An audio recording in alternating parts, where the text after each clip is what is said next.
प्रचार करने का कार्य है, वो जब तक अपने में दृढ़ता ना जाए और जब तक अपने भजन में, अपने अभ्यास में हम निरंतर रहे, और अच्छा आज से नहीं है, बचपन से है, तो अब भगवान ने सेवा दी है तो हम ये सेवा मान करके सुनाया और उसके बाद तुरंत सब डिलीट किया, किसी से नहीं मिले, मानो ऐसे खत्म खेल। अब वहां बैठकर चिंतन नहीं कि मैंने क्या बोला, कौन मिला, कर पूरा डिलीट, शांत से अपने भजन में जैसे लगे। अब वो पूरा एकांत में दिन भर जो हमारा चला, उसका जो आनंद है, अनुभूतियां है, वो आप लोगों को थोड़ी देर के लिए दिया और एकांत हो गए। अगर हम स्वयं परिपक्व नहीं हुए तो हमारे उपदेशों का प्रभाव किसी पर नहीं पड़ेगा। हमें चाहिए पहले खुद परिपक्व हो जाए, और अगर किसी को उपदेश देना भी पड़े तो ऐसे दे कि हमने संतों से सुना है, हमने शास्त्र में पढ़ा है, हम स्वयं साधन जो कर रहे हैं उसे गुप्त रखें।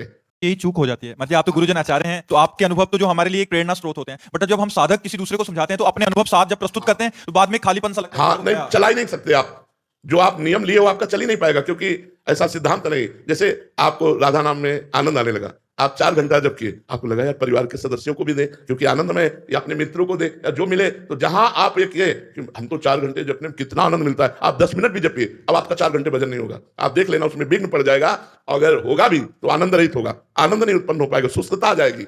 इसलिए आचार्यों ने कहा है जब तक आप दृढ़ ना हो जाए तब तक किसी को अपनी बात ना बताएं। अगर चर्चा करनी है तो हमने वृंदावन में सुना संत के मुख से कि अगर नाम जब किया जाए तो जीव का मंगल हो जाए, बस।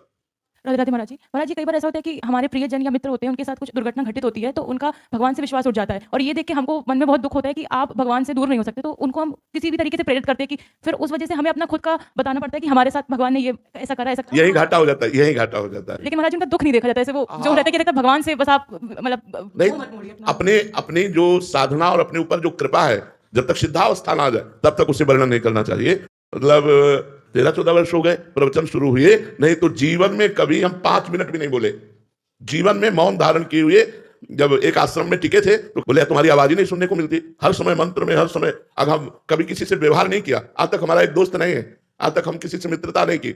अब जब भगवान ने प्रेरणा की कि आप प्रवचन करो, तो अब वो संभाल रहे हैं। हमारी सामर्थ्य प्रवचन करने की नहीं, भगवान। तो लंबा समय व्यतीत हुआ 13 वर्ष से, और इस समय 55-56 की 257 की आयु हो, और 13-14 वर्ष से शुरू हुआ है प्रवचन करना, तो बीच का जो समय गंगा किनारे का और वृंदावन का, वो तो स्वयं में रहा ना, तो वो परिपक्व भावना ही सबका मंगल कर रही। तो हमें चाहिए अपनी भावना को गुप्त रखकर संतों की बात बता दे, जिससे उनका विश्वास बने या ना बने, और भगवान पर छोड़ दे कि हे भगवान आप इस जीव को संभालिए, कहीं आपसे विमुख हो गया तो अनंत जन्मों तक भटकता रहेगा। ये हम अंदर से बोले, और उसको जो संतों से सुना है वो ऐसे बोल दे, अपना अनुभव और अपना भजन ना बताएं, तो आपकी उन्नति होती रहेगी।